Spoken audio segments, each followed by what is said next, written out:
Juan capítulo 19 y vamos a ver 16 y yo creo que sí llegamos hasta el 37 porque hoy es más el relato de lo que pasó. Juan nos muestra cosas que otros evangelios no nos muestran y por un detalle, Juan fue testigo, fue testigo. Él mismo lo dice luego al final del texto que todo lo que está diciendo él mismo lo vio. Entonces, nos relata cosas que otros evangelios no pueden relatar, porque no han sido testigos. Aunque Marcos no ha sido nunca testigo, él está relatando lo que Pedro ha visto, y entonces Marcos relata lo que Pedro, y Pedro tampoco estaba en este momento en la crucifixión. Estaría lejos, sabe Dios dónde. Quien sí estaba era Juan.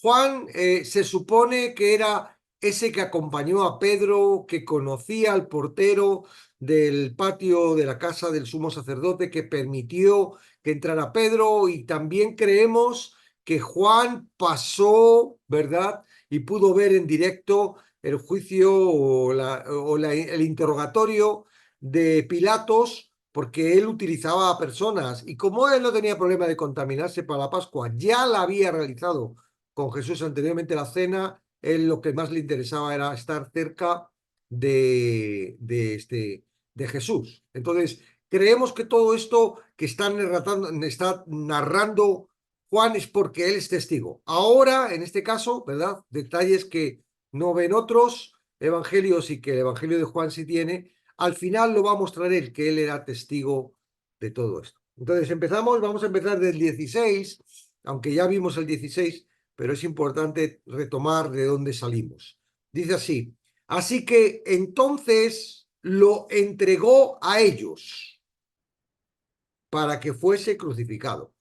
Ellos se está refiriendo a el grupo de los romanos que se encargaron de la crucifixión. No podía ser entregar a ellos a los judíos. No, se lo entregó a ellos en otras versiones, en otras traducciones, se lo entregó a los romanos. Lo aclara, porque los judíos no podían crucificarlo, eran los romanos, ¿ok?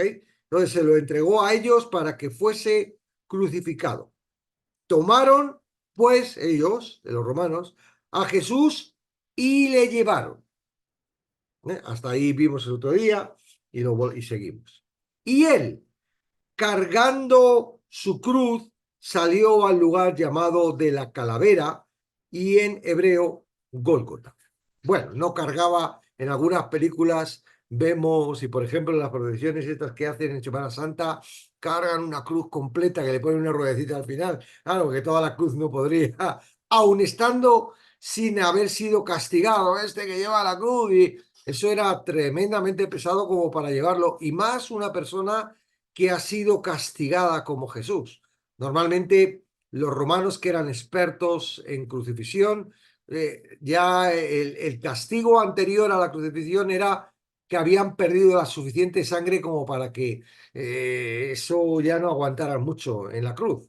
Entonces, lo que hacían era como una especie de representación y llevaban una parte, podría llevar a lo mejor el madero, algunas, ¿verdad?, lo demuestran con los brazos y con el madero de lo que es el travesaño, podría ser cualquier parte de la cruz que no era muy pesada, porque no podrían con todo el camino llevar una cruz.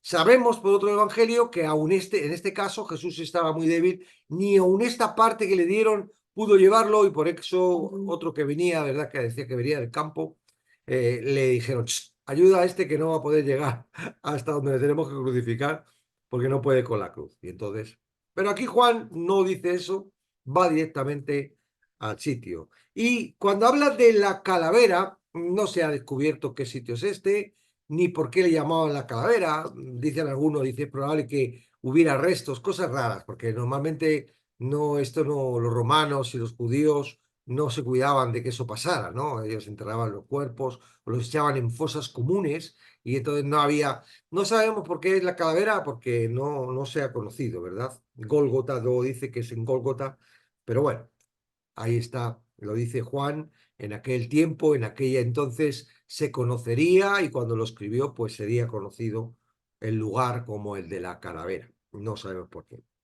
Y allí le crucificaron y con él a otros dos, uno a cada lado y Jesús en medio. Escribió uno a cada lado, estos eran los dos que estaban condenados, uno a cada lado. ¿Okay? Para que, digamos, siempre va a ser en juego dice, y fue crucificado con los inicuos, con los injustos. Está él en medio de ellos, ¿no? Bueno, todo esto se estaba produciendo no para que se cumplieran las escrituras se dijeron lo que se iba a cumplir, ¿okay? Porque Dios mostró su sabiduría de lo que sabía que se iba a cumplir, pues lo dijo, lo relató antes. Juan, cuatro de las cosas él aclara de esto es para que se cumpliera. En realidad no es que para que se cumpliera Dios lo estaba haciendo para que se cumpliera lo que había dicho, Dios le había dicho porque se iba a cumplir así. Entonces, escribió también Pilatos un título, que no lo escribió él, que lo mandó a escribir. No se puso él a escribir el papelito, pero Juan lo pone como que él es el responsable de lo que escribió, que puso sobre la cruz, el cual decía Jesús Nazareno, rey de los judíos. Era costumbre colocar un cartel encima del reo, del crucificado, indicando cuáles eran los delitos, asesino o tal, o sea, tenían un cartelito y entonces en este cartelito a Jesús le colocó, ¿verdad? ¿Por qué le crucifican a este hombre? Bueno, porque es rey de los judíos. Como muy paradójico. La verdad es que Juan, desde el principio del Evangelio hasta el final, se va a encargar, ¿verdad?, de mostrar la deidad, la majestad, ¿verdad? Y esto es, pues, un guiño más a esa majestad. Está colgado en la cruz y el título por el que le cuelgan es por ser el rey de los judíos. Es una verdad como una casa, ¿verdad? Encima estaba escrito en 3 idiomas, dice, y muchos de los judíos leyeron este título porque el lugar donde Jesús fue crucificado estaba cerca de la ciudad y el título estaba escrito en hebreo, en griego y en latín. Todas las personas tenían que conocer alguna de estas lenguas, con lo cual todos los que pasaban por ahí podían perfectamente leer el cartel. Era costumbre cuando pasaba esto, la gente iba, le gustaba, ¿verdad? Le gusta el morbo, iban a ver y qué tal, y entonces muchos que no participaron en el juicio, muchos que no estuvieron en esa parodia que decían, pero ¿qué queréis? ¿Matar a vuestro rey? Y no haya rey más que el César. A muchos que no estuvieron ahí, luego leyeron el cartel y se enteraron de lo que estaba sucediendo. ¡Wow! Están matándole porque porque es el rey de los judíos. Según el cartel, el rey dice, Jesús de Nazareno, rey de los judíos. Entonces los judíos que veían porque esto se supone que Pilatos lo hizo aposta para fastidiar, ¿no? Dice, vosotros me estáis haciendo que mate a un inocente y no tengo otro remedio que matarlo porque si no me lo voy a ver mi puesto peligrar, pero a vosotros os voy a fastidiar. Y entonces se supone que él pone esto y se supone porque luego los judíos le van y le dicen, no, no, mira, corrige el cartel, pon, él decía que era rey de los judíos, que no que es rey de los judíos. No, no, él decía. Y entonces Pilatos, que ya te digo que lo que se supone que le hizo aposta, entonces dijeron a Pilatos los principales sacerdotes de los judíos, no escribas rey de los judíos, sino que él dijo, soy rey de los judíos. Y respondió Pilatos, lo que he escrito, he escrito. Punto. Lo que he escrito y ahí os quedáis. En realidad estaba escribiendo la verdad y en realidad estaba anunciando esa muerte, ¿verdad? Que él ya había anunciado a los discípulos, se había adelantado, es necesario que la semilla, ¿verdad?, muera para que el fruto, para que dé mucho fruto. Y ahí estaba la semilla colgado en una cruz. Estaba el rey de Reyes, el Mesías, el Hijo del Dios, el Hijo de Dios, colgado en una cruz, ¿verdad? Si os dais cuenta, apenas en ninguno de los evangelios se muestra el sufrimiento de Jesús, no muestra la agonía, no muestra el dolor, ni cuando le clavan los clavos, todo esto que de alguna forma la religión, el carácter sentimental del hombre quiere traer. Eh, Hay mucho énfasis, ¿verdad? Ay, le clavaron, le pusieron los clavos, le latigaron, estaba agonizando, sufría, tenía mucho dolor, porque la idea es llevar esa sensación al sentimiento más que a lo que realmente. ¿Le dolió? Claro que le dolió, pero era una cosa necesaria, ¿verdad? Él sabía. Y la copa que tenía que beber no era la copa del sufrimiento y por eso sudaba sangre diciendo, madre mía, qué daño me van a hacer. No, esto es lo que la religión quiere hacernos porque quiere ir hacia el corazón para humanizar todo esto y verlo de una forma trágica. Ay, pobrecito. Cuando en realidad él, su sufrimiento y su padecimiento era por beber la copa, es decir, por cargar con todo el pecado. Él es santo, ha cumplido la ley, muere totalmente santo sin un pecado y ahora carga todos esos pecados. Dios quita la mirada de él porque él tiene que morir con todos esos pecados. No es una cosa teórica. Ah, mira, voy a morir por todos vuestros pecados. Se cargó, dice la palabra.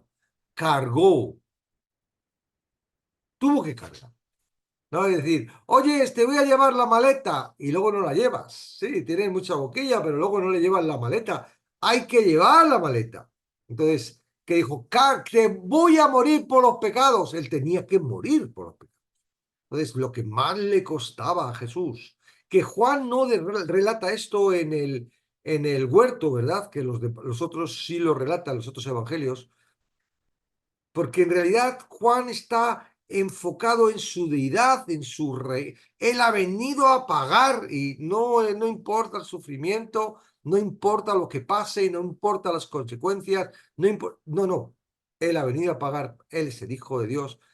Esto es lo que tienes que saber. No que si le dolió, que si sufrió, que si le hicieron mucho daño, que pobrecito, que, ay, porque todo esto lo que nos lleva es a un sentimiento del que el corazón utiliza para que nosotros tengamos pena y él actúa con todo eso para llevarnos a lugares en las que él controla nuestra actitud. No, ya está, ya murió, ya resucitó, ya está en el cielo, no le duelen las heridas. Ya no tienes que decir, pobrecito, ya está hecho. Ya eso pasó. Entonces, cuando los soldados hubieron crucificado a Jesús, tomaron sus vestidos, hicieron 4 partes. Ahí vemos que eran 4 soldados. ¿No?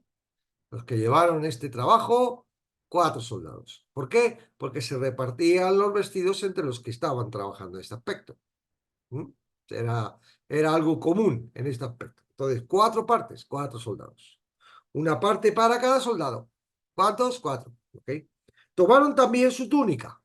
Tenían que haberla hecho 4 trozos, ¿verdad? Esa túnica y esa tela, haberla utilizado para hacer lo que quiera, calzoncillos o lo que quieran. Pero resulta que la tela, la cual era sin costura, de un solo tejido de arriba abajo, y eso la hacía ser muy valiosa. Entonces decidieron, mira, no la vamos a romper. Esto es muy valioso para romperlo. Entonces dijeron entre sí, no la apartamos, sino echemos suertes sobre ella a ver de quién será. Y así lo hicieron. Ahora, todo esto, ellos no habían leído el Antiguo Testamento, eran romanos, no habían leído nada de esto, ¿verdad? Y sin embargo, en el Antiguo Testamento ya estaba escrito que esto iba a pasar. Ellos no eran conscientes de que estaban cumpliendo o que ya se había dicho esto y esto se iba a cumplir, ¿verdad? Pero ahora Juan, que es testigo, ¿verdad? Y está viendo todo esto, cuando el Espíritu Santo viene él y escribe esto, dice, wow, echaron las suertes, aquí dijo. que iban a echar a suertes, ¿verdad? Que repartieron los vestidos y iban a echar a suertes. Y por eso él escribe en el Evangelio, esto fue para que se cumpliese la escritura, que dice, repartieron entre sí mis vestidos y sobre mi ropa echaron suertes. Y así lo hicieron los soldados. Estaban junto a la cruz de Jesús, su madre y la hermana de su madre, María, mujer de Cleofás, y María Magdalena. 4 mujeres. La madre de Jesús, que os dais cuenta de que Jesús dice en la cruz, dice, estaba su madre. Juan habla, el único evangelio que habla así, su madre, ¿verdad? Y la hermana de su madre. Esta puede ser Salomé, que era hermana y que acompañaba la madre de los hijos de Zebedeo. Esta puede ser Salomé, ¿vale? Y la María, mujer de Cleofás. María era un nombre muy común en aquella época y esta mujer también se llamaba María, ¿verdad? En realidad, eran 4 Marías, porque creo que Salomé también era María, María Salomé, pero bueno. Hoy en día igual, María, María, María, María. María, mujer de Cleofás, bueno, es la primera vez que sale y es la mujer de Cleofás, ¿verdad? Y María Magdalena, que es en el Evangelio de Juan, es la primera que marca, esta que sale Magdalena, y después, más adelante, va a salir que es la primera que ve la tumba vacía. ¿Ok?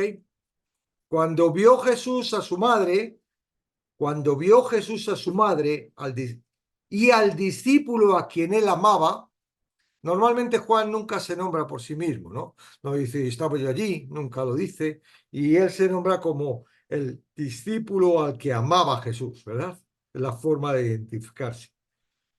Que estaba presente, dijo a su madre, mujer, he ahí y a tu hijo. Por lo general, se supone que José ya había muerto.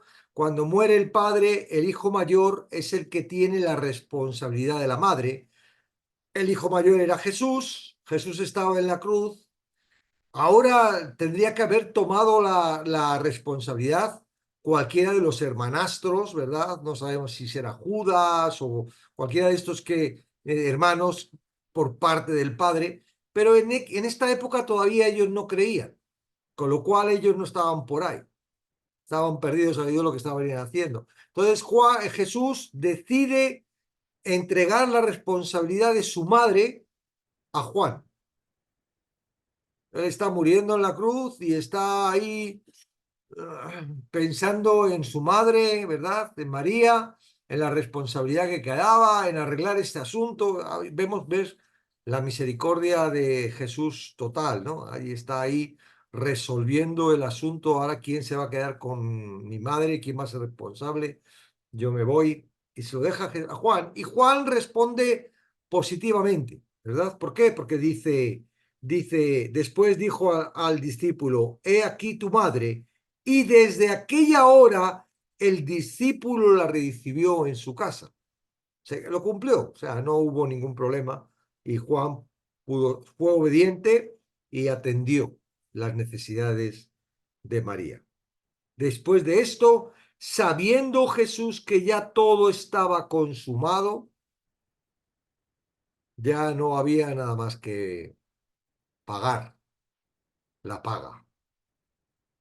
Ya estaba todo hecho, ya solo quedaba pagar la paga.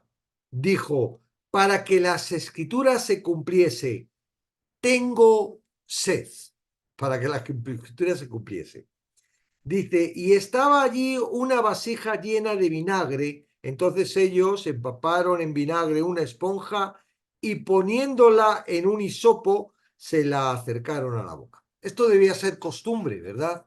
De llevar el vinagre, era el vino barato, el vino de los pobres, el vino barato. Entonces, debía ser costumbre de llevarla para darle a los... Ya le habían dado a Jesús y no quiso, ¿verdad? Anteriormente no quiso esto de tomarlo, quería ser consciente, no quería ir borracho a la cruz, quería ser consciente de lo que estaba haciendo, pero ahora, dice, debía ser porque tenían la esponja y tenían el hisopo, es decir, el palo para poderle acercar a la cruz. ¿Cómo van a hacer de beber? Tendrían que colocar una escalera, un vasito y tal. Entonces, claramente ya esto era algo común que hacían, ¿no? Entonces, tenían, hay que darle de beber, ponemos la esponja, le damos el hisopo, lo acercamos y así él puede absorber de la esponja y beber. ¿No? No es que Jesús quisiera beber vino y tuviera sed. En realidad, lo que necesitaba era mojar sus labios y porque tenía que lanzar su última palabra o sus últimas palabras. Y seguramente con todo el sufrimiento, con toda con toda la sequedad, ya estaba que no podía. Entonces, al final, esto era lo que para que se cumpliera la palabra, ya estaba dicho y fue mojarle, ¿verdad? Beber, porque dice, cuando Jesús hubo tomado, es decir, bebió el vinagre, dijo, voy a estornudar, consumado es, consumado es. Tomó el vinagre y dijo, consumado es, y habiendo inclinado la cabeza, entregó el espíritu. Nosotros leemos esto y no vemos nada raro. Estamos acostumbrados a leerlo y no vemos nada raro en nada de esto, ¿verdad? Pero hay algo muy raro, algo que está marcando una verdad que luego posteriormente se va a mostrar, porque él dice, a mí nadie me quitó la vida, yo la entregué. Es decir, Jesús murió por la crucifixión, por los latigazos, porque perdió la sangre, porque se ahogó, porque le clavaron Él murió porque él entregó, dice, y inclinando la cabeza, por eso quizás a lo mejor no tengo donde apoyar la cabeza, no sabemos, inclinó la cabeza, entregó. ¿Cómo que entregó?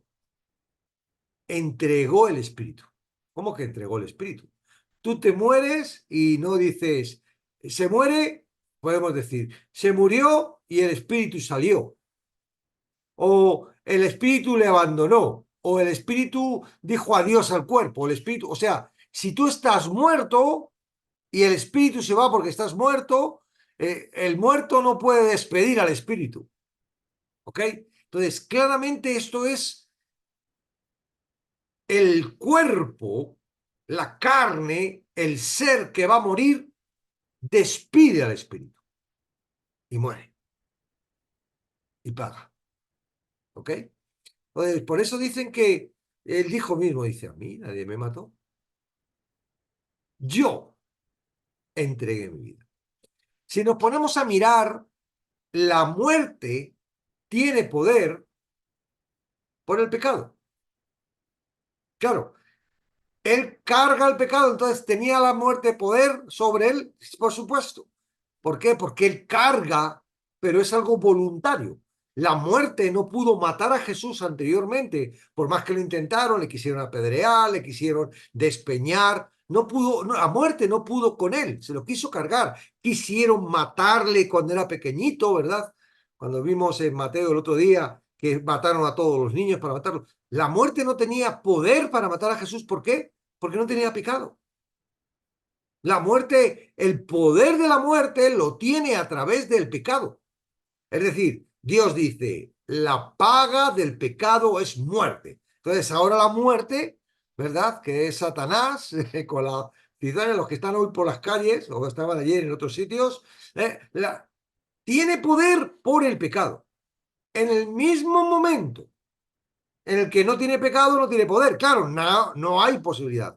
Ninguno de nosotros está sin pecado de nacimiento, excepto Jesús. Entonces, por eso no pudo matarlo. Por eso quizá los judíos no deciden apedrearlo, porque no pueden, o sea, no pueden matarlo. Él tiene, y él, como dice, tengo que ser levantado. Él decide, Jesús decide cómo tiene que entregar su vida. Y esto es muy interesante, porque están acusando a los romanos, están acusando a los judíos de la muerte de Jesús, y eso no es correcto. Ellos no fueron los que mataron, fue Jesús quien entregó su vida. Él vino para eso. Tú no puedes decir qué malos eran los judíos, sí lo eran. Qué malos eran los romanos, sí lo eran. Pero en realidad fue Jesús quien entregó su vida. Si Jesús no entrega su vida, si Jesús dice, no paso de esa copa, no tomo esa copa, todavía está colgado en la cruz, no pueden matar. La muerte no puede con él. No puede con él, porque no tiene pecado. Ahora, él toma el pecado y entrega, paga, muere para pagar por todo el pecado que ha tomado. Y entonces sí, ahí la muerte, pero ahí es cuando dice, vence a la muerte. Y dice, sí, mira, pero te he vencido, porque no eres tú quien me ha matado, he sido yo quien he entregado mi espíritu. De ahí es cuando Satanás dice, menudo gol que me ha metido. Porque ahora no es que no he podido acabar con Jesús, sino que ahora lo que ha hecho Jesús hace que cualquier persona pueda estar libre del pecado. Claro, siempre y cuando esa persona quiera estar libre del pecado y Jesús, ¿verdad? Diga, este está libre porque yo lo he pagado. Por eso es nuestro abogado. Y imagínate que tú vas al juicio y tu abogado no viene al juicio. Por mucho que tú seas inocente, el abogado no viene, te van a culpar porque no tienes quien te defienda. Entonces, es él el que nos defiende. Él es, por eso es el abogado. Abogado tenéis contra, ¿verdad? Entonces, interesante. Él entrega, él despide. Dice, entrego el espíritu. Entregó el espíritu. Todos los judíos, por cuanto era la preparación de la Pascua a fin de que los cuerpos no quedasen en la cruz en el día de reposo, aquel día de reposo era de gran solemnidad. Hay un lío.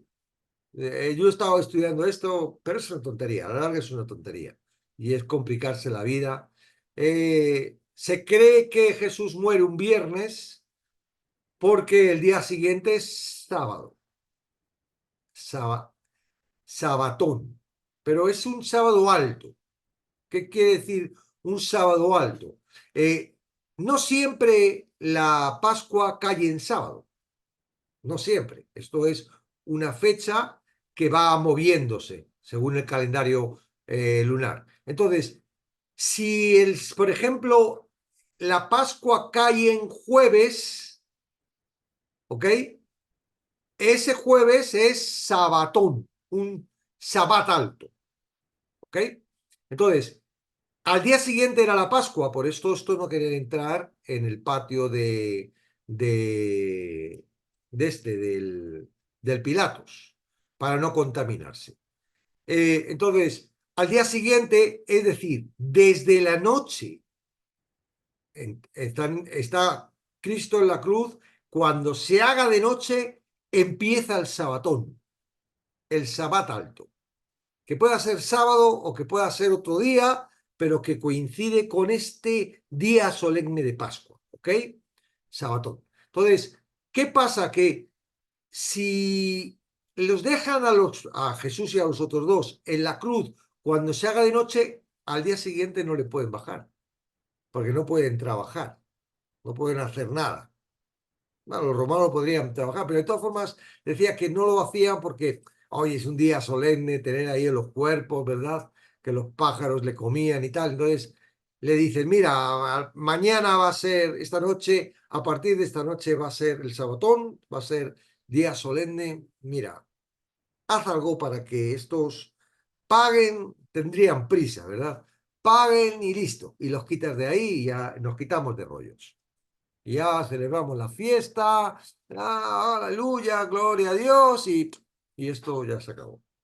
Entonces, claro, cuando van, encuentran que todavía no han muerto, por lo menos los dos que están al lado de Jesús. Entonces, ¿qué es lo que hacen? Mira, dice, vinieron pues los soldados y quebraron las piernas al primero y asimismo al otro que había sido crucificado con él. A los dos que estaban. Estaban vivos y les quebran las piernas. ¿Para qué les quebran las piernas?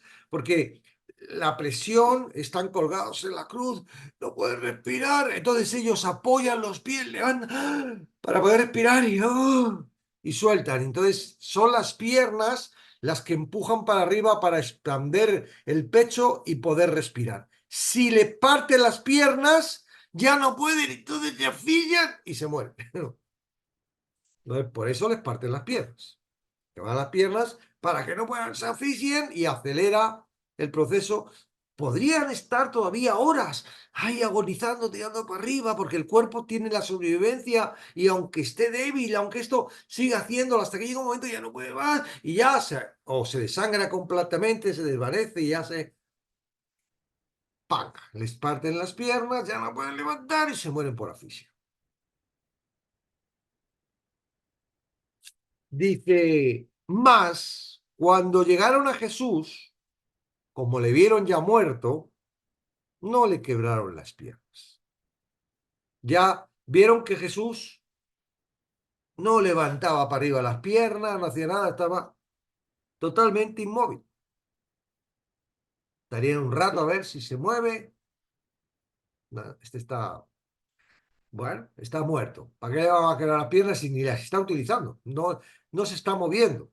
Tonterías, quebrar las piernas. Pero uno de los soldados, por si acaso, le abrió el costado con una lanza y al instante le salió sangre y agua. La lanza fue directamente al corazón. O sea, lo que hizo fue ¡watch! ¿No? Es decir, mira, si le queda algo de vida, se acabó. La lanza directamente al corazón y inmediatamente salió agua y sangre. Esto se ha espiritualizado mucho. Por otro lado, científicamente también dice, yo no lo sé, no tengo ni idea porque yo no soy ni médico, ni me creo nada de lo que dice nadie. ¿Ok? Entonces yo no lo sé. No sé si cuando uno se muere sale agua. Esto no lo sé, aunque hay por ahí dicen que esto fue, porque claro, quieren de alguna forma científica decir que... Bueno, lo cierto es que le atravesaron. Juan, que estaba allí, vio que salía agua y sangre. Punto. No hay más, no hay que... porque es que lo dice, pero uno de los soldados le había costado con una lanza y al instante salió agua y sangre y agua. Y el que lo vio da testimonio y su testimonio es verdadero. Y él sabe que dice la verdad para que vosotros también creáis. Hay dos testimonios. Está el testimonio que nosotros tenemos ahora, que es el de la palabra. Es decir, nosotros, tú puedes dar testimonio de que Jesús murió por el testimonio de Juan. Tú puedes dar testimonio. Tú das testimonio. Estás dando testimonio. Has creído la palabra, has creído el testimonio de Juan y das testimonio. Este es un testimonio y tiene un valor, ¿ok? Pero el testimonio de Juan tiene muchísimo más valor. ¿Por qué? Porque es un testimonio que da visual. No es como Marcos. Marcos no da testimonio visual, da el testimonio de lo que ha contado Pedro. ¿Ok? Entonces, el testimonio de Juan dice, es válido. ¿Por qué es válido y verdadero? ¿Por qué? Porque yo lo he visto. He sido partícipe. Yo puedo dar testimonio que lo he visto. Claro, dice la palabra que tienen que ser dos o más, pero habría más personas allí y el mismo en los distintos evangelios, el que está debajo, el encargado de todo esto, da testimonio, ¿verdad? De cómo el trueno también, o sea, hay una serie de personas que dan testimonio y en realidad esto es lo más investigado. Si hay algo investigado en la Tierra a fondo y que lo han investigado y reinvestigado, y es esto, se le ha dado vueltas y vueltas y vueltas y vueltas y vueltas para descubrir de que Jesús no murió, que todo esto es Claro, esto es lo que el enemigo quiere hacer. No, no lo puede cambiar. ¿Verdad? Lo que pasó ahí no lo puede cambiar. Lo que sí puede cambiar es lo que tú crees. Entonces, bueno, siempre hay alguno que dice, va, ¿qué va? El que estaba no era Cruz, no era Jesús, era otro. Le habían puesto, parecía Jesús, pero no era. No, que va, no murió, le bajaron y todavía estaba muerto. Por eso luego se presentó a los hecho polvo, ¡ay! Porque después de todo lo que había pasado, todo lo que había hecho, después de haber clavado una lanza, no se murió. No. Entonces, lo que quiero decirte es que hay un librito que yo tengo que es La evidencia, se llama de McCowell, evidencia a ver, espérate, lo voy a leer bien. Son gente muy, dice John McDowell, evidencia que exige un veredicto. O sea, hay una evidencia que exige un veredicto.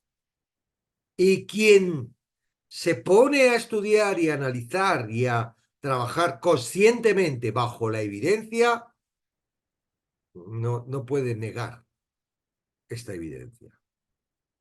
Claro, siempre está esa dice, ¿lo has visto tú?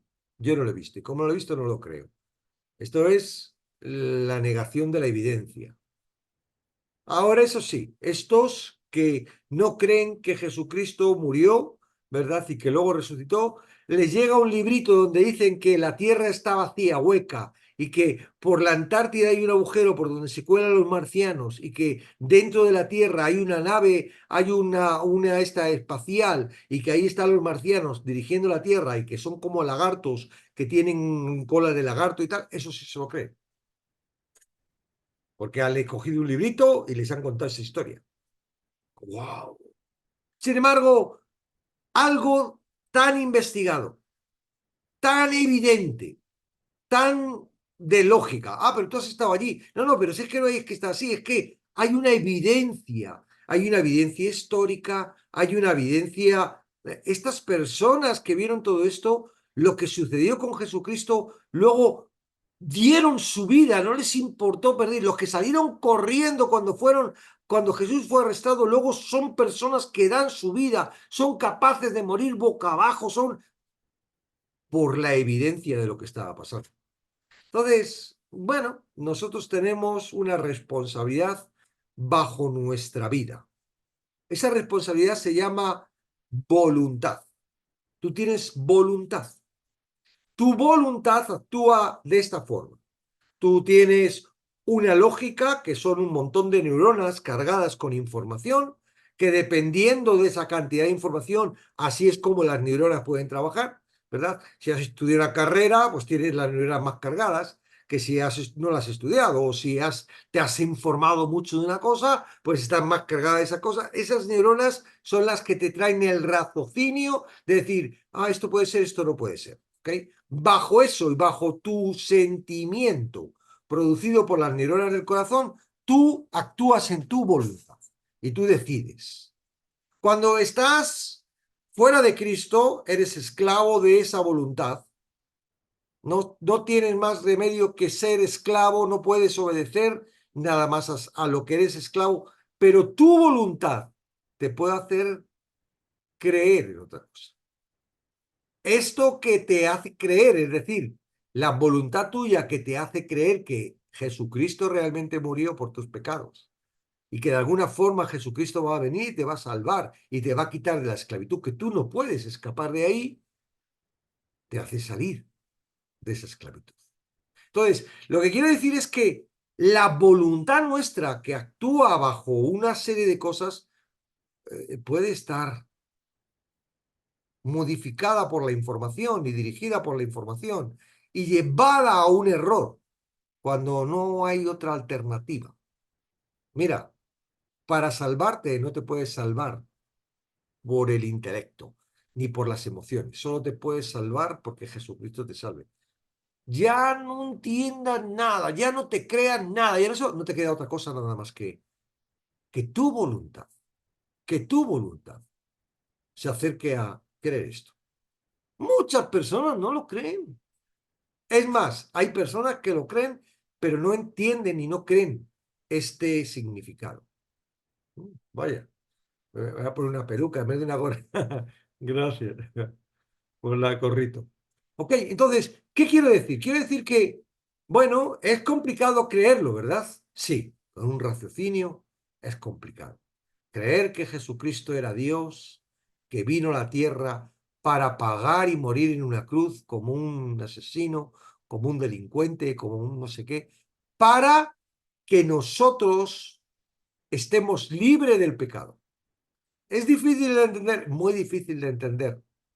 No se puede comprender. El corazón y la mente no quiere que lo entiendas, porque si tú en tu voluntad decides creer eso, en tu, en tu voluntad decides creer esto, ellos en cualquier momento pierden la dirección de tu vida. ¿Por qué? Porque viene Cristo y les dice, es mío. Y Santas Pascuas. Se quedaron sin dirección. A partir de entonces, ahora ya no son esclavos del pecado, que les gusta, porque como no saben hacer otra cosa, saben que no, ahora son siervos de Jesucristo, con la función de ser santos. Amén. Entonces, Juan era testimonio, lo vio, participó de todo esto que estaba pasando. Y el que lo vio da testimonio y su testimonio es verdadero. Y él sabe que dice verdad para que vosotros también creáis.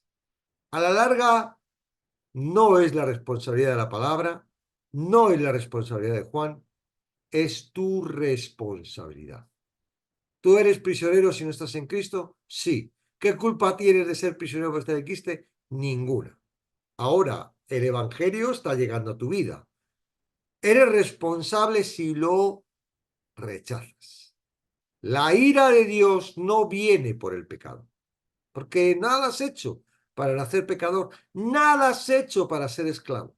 La ira de Dios viene porque cuando viene la gracia, cuando viene el Evangelio, cuando viene lo que Jesucristo hizo, la provisión que hizo para tu vida, la rechazas. ¿Y por qué la rechazas? Es una tontería, esto es de religiosos, estos están locos, vaya tontería lo que creen. Sí, hay un montón de estorbos que la religión ha producido, sí, es cierto, pero a la larga, la ira de Dios viene porque hay una provisión. Te está llegando la provisión del Evangelio para que no lo entiendes, no sabes, no, pero es lo único que puedes hacer para poder salir de esa esclavitud y entrar al reino de los cielos. El lunes vamos a tener una sesión, el lunes, la sesión que tenemos, de 10 a 12, normal como siempre, va a tratar las bienaventuranzas, ¿verdad? De Mateo, Mateo 5. Bueno, dice, porque, bueno, terminamos. Y él lo vio. Porque estas cosas sucedieron para que se cumpliese la escritura, no será quebrado hueso suyo, y tampoco otra escritura dice, mirarán al que traspasaron. Las dos cosas, ¿verdad?, estaban ya escritas y Juan acertiza de que ya se había dicho y esto pasó para eso, ¿ok? Quien trabaja más sobre esto es el Evangelio de Mateos, que según va avanzando dice, escrito está, escrito está, escrito está, porque el Evangelio de Mateo se escribe para los judíos y los judíos tienen el conocimiento y les está mostrando cómo Jesucristo es la respuesta a todo lo que estaba escrito que iba a venir.